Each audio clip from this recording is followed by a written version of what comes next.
Good morning.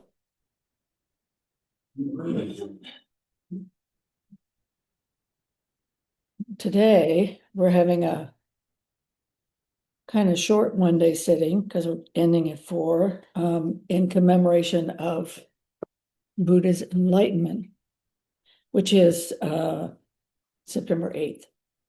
So a lot of Zen centers are doing 5 or 7 day sittings called shishins during this time. So the traditional story about Buddha's enlightenment is actually quite a long story, but basically he studied for 6 years. He left his father's palace. He studied for 6 years with various teachers, did not find what he wanted, what he intuitively felt like was some deeper understanding about the nature of reality. And so he sat under a Bodhi tree seems like all day, all night, and had various experiences and insights. And then when he saw the morning star, Venus, he had an awakening experience. So as it is typical with Zen, we have distilled the story down to a very tight little essence. So that's what I'm going to talk about today. And I'm going to quote Dogen, which is not surprising. Dogen was the 13th century founder of Soto Zen in Japan. So Dogen wrote a fascicle called Ganzai, which means the eye, usually referring to the eye of realization. So you might say the eye. And he quotes his teacher, and his teacher said about this, he said, for 6 years, Shakyamuni was like a fox spirit lurking in the grass. He would leap forth with his whole body only to become entangled in delusional vines. And then the end of this verse is, he lost the eye and has no object of pursuit. Now he deceives people, saying that he was enlightened by the bright star or by the morning star. He deceives people. So by saying he was enlightened by the morning star. All right, so the first part here, for 6 years, Shakyamuni was like a fox spirit lurking in the grass. He would leap forward with his whole body, only to become entangled in delusion's vines. So for 6 years, and this is referring to the time that Prince Siddhartha was trying to find the spiritual practice that seemed to make sense to him. And by the way, Prince Siddhartha was like a virtuoso. Every teacher he went to, he like aced everything. And the teachers would say, please stay, take over, you be the teacher. And he'd go, no, this isn't the right thing for me. And he would leave. But yet the way we talk about it in Zen, we say he was a fox spirit, lurking in the grass, leaping forward and getting caught in tangled vines. So he was very determined. That's one of the traits of being a fox, is to be very determined.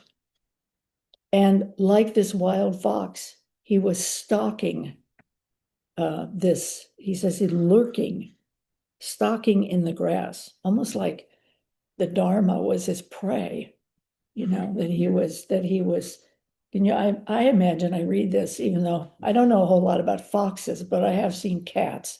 And you know how cats are like this, they're very patient, actually. They're kind of motionless doing this thing. I can imagine this wild fox spirit that being this way, this kind of, we say his Buddha nature, right? This aspect of the self that is really in tune with the nature of reality, because we are that, we're not separate from that. So there's this way in which even when we're caught up in all of our problems and difficulties, still there's this part of us that's kind of like, oh, lurking, waiting to catch the Dharma, you know. And so here he was like this fox spirit. Foxes are also tricksters. So there's this way, there's part of ourselves, right? I mean, this is anthropomizing foxes. So this part of ourselves is trickster, where we get caught in delusion and trick ourselves about what's going on, kind of get self-indulgent. This is this way that we engage in ways that maybe fortify our sense of self, but are not necessarily helpful or very workable. And the other thing about foxes is, at least in Zen, is they lurk around in the back of the assembly when there are Dharma talks being given. And if you see this they'll draw pictures of it, because there's a famous koan about a fox. And there's this fox standing upright in a kimono and everything. And underneath the kimono is this little tail that's hanging down underneath the kimono. And you could tell, and he has a person's face, and you can tell that, oh, there's the fox lurking around in the back of the Dharma, you know, the talk, listening to the Dharma. But the interesting thing about this is that when a fox is discovered, like somebody calls him out and says, oh, I see you, fox. The fox has to say, yes, I'm a fox. The fox has to admit the fact that they are a fox. So there's this way in which the fox is willing to, you know, really say, yes, I am a fox, and own up to that. You know, in Genja Koan, one of the lines is a Buddha is someone who is awakened about delusion. So it isn't that we don't have delusion, but it's that we are aware of our delusion, and we are actually experts at dealing with our delusion. So there's this way that this fox is like saying, yes, I'm here, you know, in my kimono, pretending that I'm a person. And this way of saying, yes, I understand the nature of this delusion. So it's a kind of integrity, right? And then I think that we all have this underlying integrity about the nature of our experience. That we, if we do this and we kind of hang in there with this, we will get it, you know, that we will see our true nature.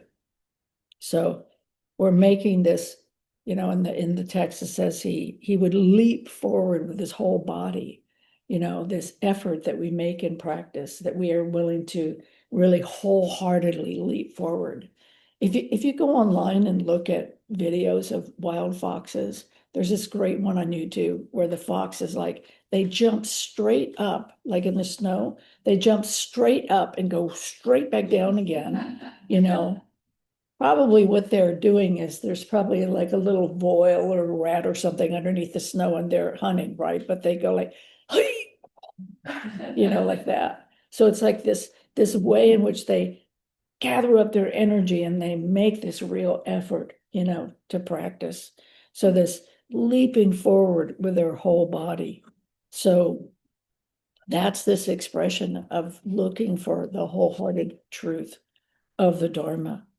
And, you know, doing that, we run into dead ends. That's the other thing, you know. There's a fascal the Dogen wrote called Yobutsu, which means a Buddha with a Buddha, which is from the Lotus Sutra. And in that fascal, he says, you know, you may think you know what enlightenment is, but you actually don't know what enlightenment is. So you should just let go of the idea that you think you know what enlightenment is, because it's really, you're just kind of spinning your wheels. So now he says that in Dogenese, not spinning your wheels. But interestingly enough, he also says a little later on, he says, but the effort is not wasted. And so there's this way in which we do have these agendas, you know, that we're making in our effort, and they're not necessarily right, but they're not necessarily wrong, in the sense that they are like kind of like a carrot on a stick, and they kind of keep us going with this sort of wholehearted effort. So so we practice with this great effort. But you know, we can also get caught in the vines and the complications and the problems. And so that's, you know, what happened to Prince Siddhartha. He kept at it. He made this wholehearted effort and for 6 years, and he ran into, you know, various problems. And eventually he just said, okay, well, I'm just going to sit down. I'm just going to sit in the middle of whatever's happening in my life right now. And I'm just going to sit here until something comes to me about the nature of my experience that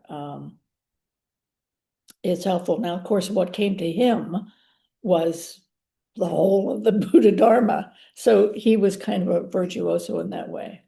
But this is part of what Zazen is about, is a willingness to sit in the middle of our lives and not run away from it, to just be there and have the thoughts that we have and keep coming back, and that's okay. And that we just sit there. And it really helps, of course, that we have other people in the room with us. Soto Zen is unrelentingly relational. And so, we are sitting there with other people. Makes it much harder to get up and leave, doesn't it? It's like when we are sitting with other people. Otherwise, we're at home and we're going, oh, is the light turned off? And, do I turn off the light, or did I leave this on? Or maybe I need to get up and see if the window's closed, or whatever it is. It's like it's much harder to sit at home. I'm not saying you shouldn't. I'm just saying it makes it more difficult to do that. So anyway, but these entanglements, that's where our practice happens. If everything were absolutely perfect, no problems at all, nothing was going on, everybody was singing Kumbaya with each other, everything was great, would we be practicing? I mean, doing this formal practice? Maybe not, because mostly we come to practice because we're suffering. Now, I gave a talk, said this one time, and a woman raised her hand and she said, oh, I'm not suffering at all. I'm here to help all beings. I thought, well, okay, that's very nice. But most of us come and do this practice because things aren't working as well as we wish that they were. We're not quite sure why or what it is, or we just need something that's bigger than ourselves, to be able to ground ourselves in our life. And so, that was what Prince Siddhartha was going through.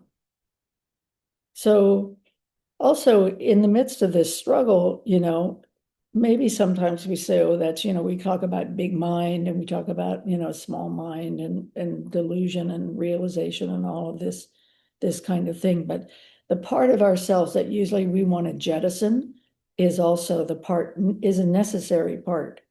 It's like, that's the part that we want to make friends with. That's the part that we want to heal. That's the part that we want to integrate with this, not bigger, I don't know, but more vast and expansive, generous, compassionate side of ourselves that we want to make this connection with. And usually the way we do that is we, as Dogen says in Kuge, we sit in the middle of the fire of the blue lotus. What do bodhisattvas do? They sit in the middle of suffering. It's like we live in a Saha world, a world of suffering, which includes us as individuals, but it also includes the totality of all of life. And this is the Saha world. This is the Buddha field of Shakyamuni Buddha. So we're part of that, and we sit in the middle of that. And sometimes we can sit in the middle of the blue lotus as a bodhisattva, but sometimes we sit in the middle of the blue lotus and are like going, I don't want to be here, but we do our best to stay and be like this fox, right? Complications arise, and we sit in the middle of that. And in order to do that, we have to have a kind of clear direction about how we do that. And that's what the Buddha Dharma teachings are, is that they give us a clear direction about what is it to talk about, following the precepts. What is it to say the three pure precepts, or, to do good, to avoid doing harmful things, and to benefit all beings. Well, that's pretty broad, right? How do I do good? How do I avoid harm? How do I, benefit all beings? So then we break it down into smaller pieces. We talk about the precepts and things like that. But we also sit zazen. We also engage with each other in community. And we have kind of a playbook called the Buddha Dharma. And with this playbook, we actually are all on the same page. So we have a vocabulary to talk to each other about the nature of our of our problems with each other or with whatever's going on. So I think that's really helpful. And, it's efficacious, you know. And I was giving a talk at the Austin Zen Center online, day before yesterday, I think. And talking about, somebody said, well, how do I know if I'm if I'm going to stay, do this practice, and how do we know? I think part of it is that it resonates for us. It's like some ineffable way when we first start out, the practice resonates for us. But at a certain point, when we decide that the practice resonates for us and we feel like we're in a wholesome environment, which is super important, right? That you feel like your teachers and the Sangha members are wholesome and not doing weird stuff. And you should use your discerning mind for this, by the way. It's like, if you think weird things are going on, they probably are. They're not like some kind of esoteric woo-woo thing. This is like, there's a problem. So use your discerning mind, and when you feel like, okay, this is a good place, then stick with it. You have to stay. You have to sit in the middle of this blue lotus for transformation to happen. Because if we just hide off and run here, there, and the other place looking for something that makes us feel completely comfortable, then it's going to be really hard to do, because practice can be uncomfortable, right? We're talking about working through our delusions. We're talking about relational things. And sometimes that doesn't necessarily feel great, when we have conflict. So, this is, he leapt forward with his whole body only to become entangled in delusions vines, But then it says he lost the eye and has no object of pursuit. So here is this transformation where that came out through the course of his awakening. I would say that I feel fairly confident about saying this. The majority of us are not going to have an experience where we have a period of sitting or something and suddenly we get it. Like we never like have any moments of confusion after that. Like we can have moments where we get it, which definitely support our faith and understanding that it's possible to get it. Do you know what I'm saying? But the chances of us 100% from that moment on, never having any conflicts, never having any problems, I think are pretty slim. I haven't met anybody like that. So we have to, keep being present. We have to keep sitting in this. And Dogen talks about, he says, sitting zazen, or generally just doing this practice, is the deportment of a Buddha. It's like we just keep hanging in there doing this thing. And so sometimes we have awakening experiences. Sometimes we're caught in delusion. But as Dogen says, being a Buddha is about being able to see your delusion and being able to understand how that's operating so you can explore that, transform that, do something different. He lost the eye and has no object of pursuit. So this eye is a metaphor for realization, but when it says here that he lost the eye, what he lost was the ideas that he had about what it is to be enlightened. And then at that point, he had experienced what Dogen calls realization beyond realization. So ideas about what it means to be enlightened can be helpful in the sense that it's kind of like, well, the grass has got to be greener on the other side. So I'll do the practice because I have faith the grass is greener on the other side.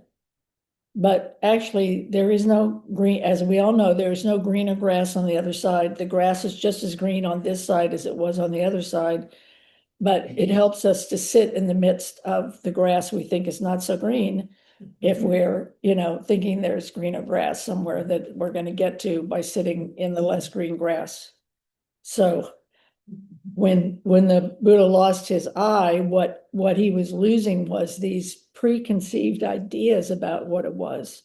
And this losing the preconceived ideas just means that we actually ground ourselves in what's happening right at this minute. So it's like, the example I like to give is, if you're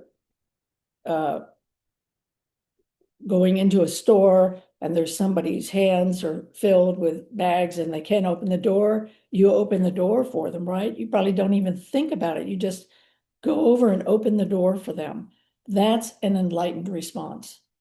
It's an everyday thing. It's like you just spontaneously do this thing without thinking about it, without judgment, that's helpful. That's realization beyond realization. You're not saying to yourself, oh, I'm enlightened. I'm now going to do something enlightened. You just open the door for the person. It's really simple. That's realization beyond realization. It's just losing the eye, just responding.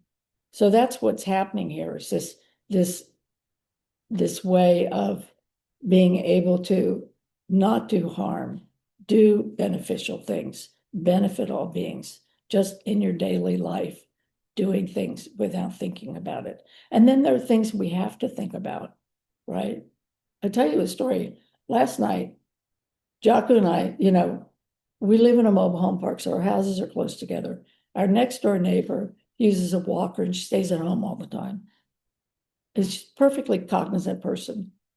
And I said to Jaco, I said, what's the beeping going on? I said, Susan's, I went outside and I realized her fire alarm was going off in her house, the kind in the ceiling.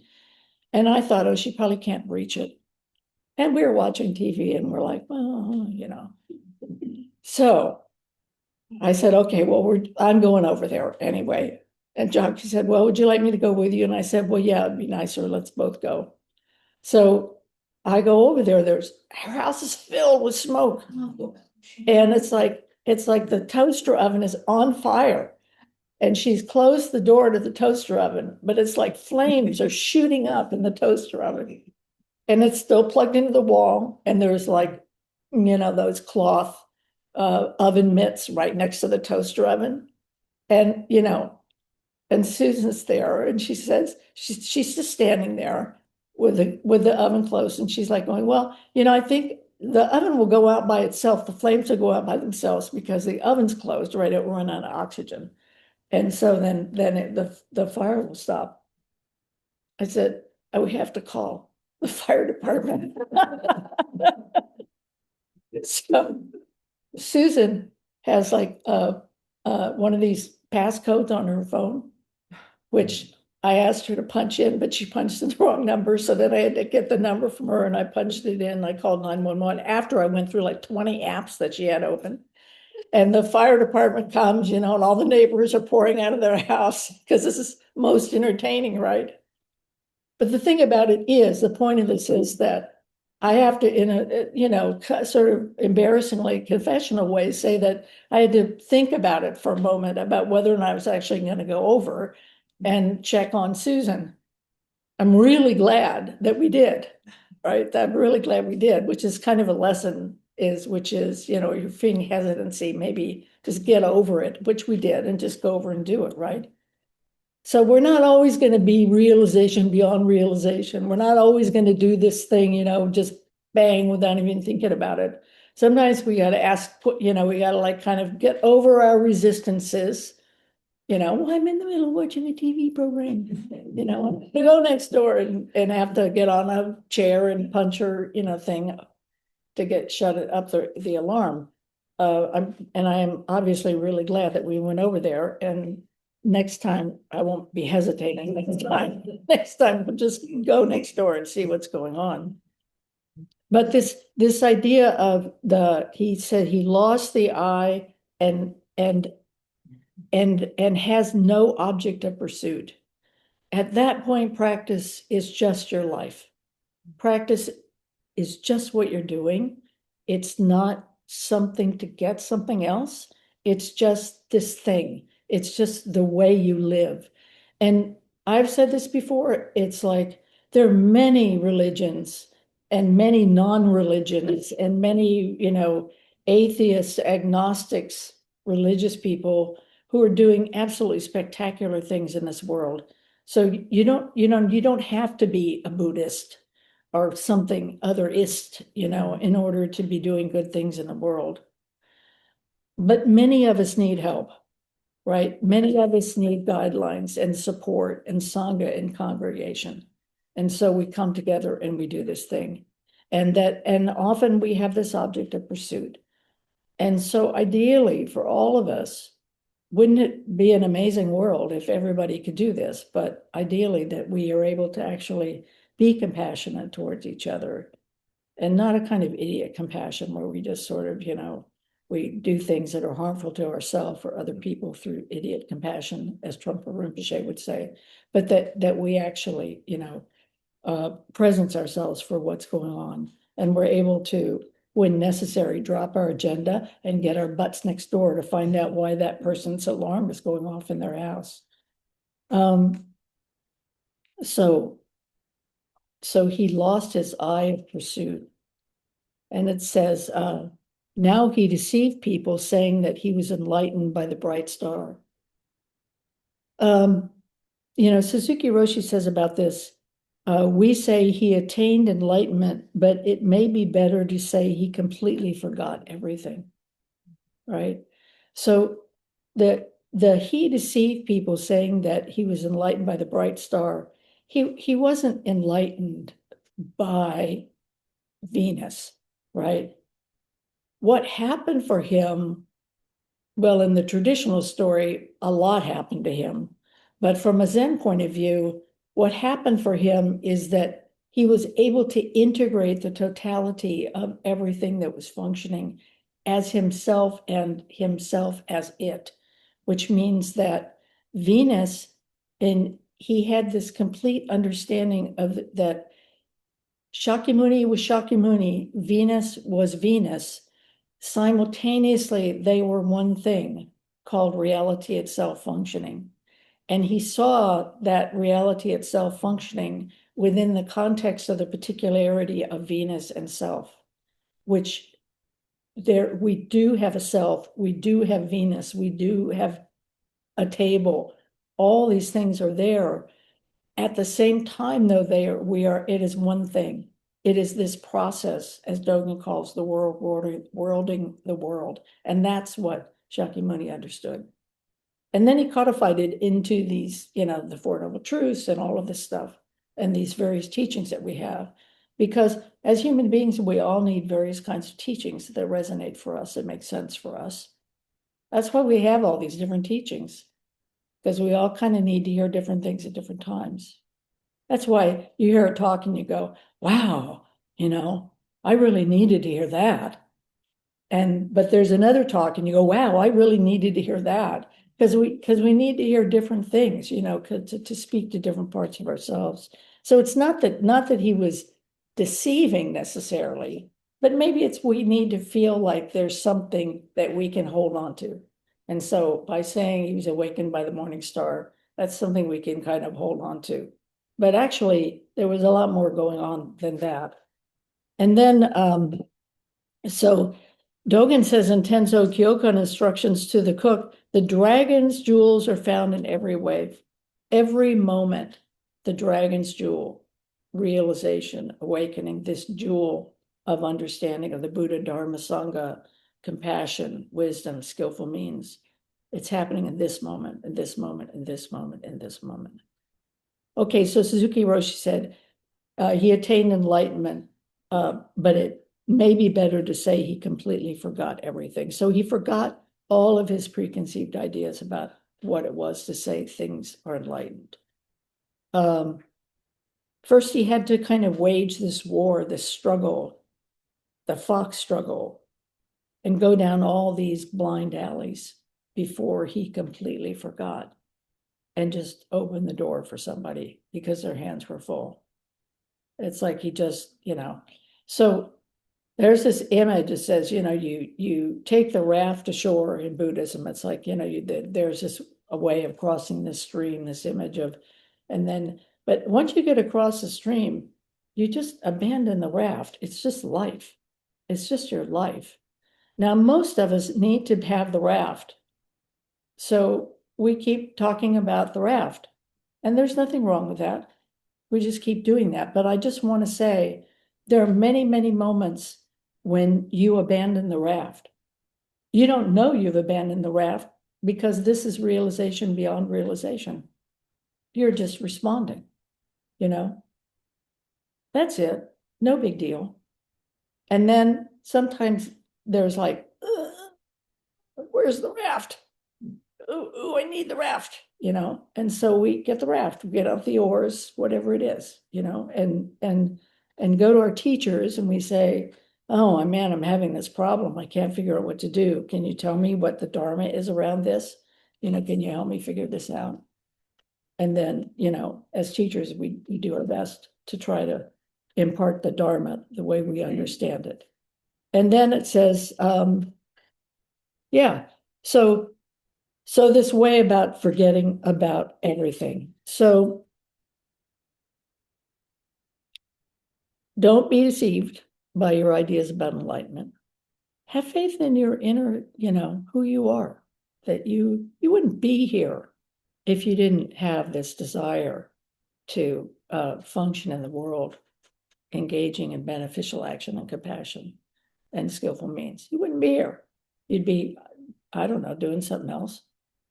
But of course, again, just because you're not here doesn't mean that that person's not also wanting to do that.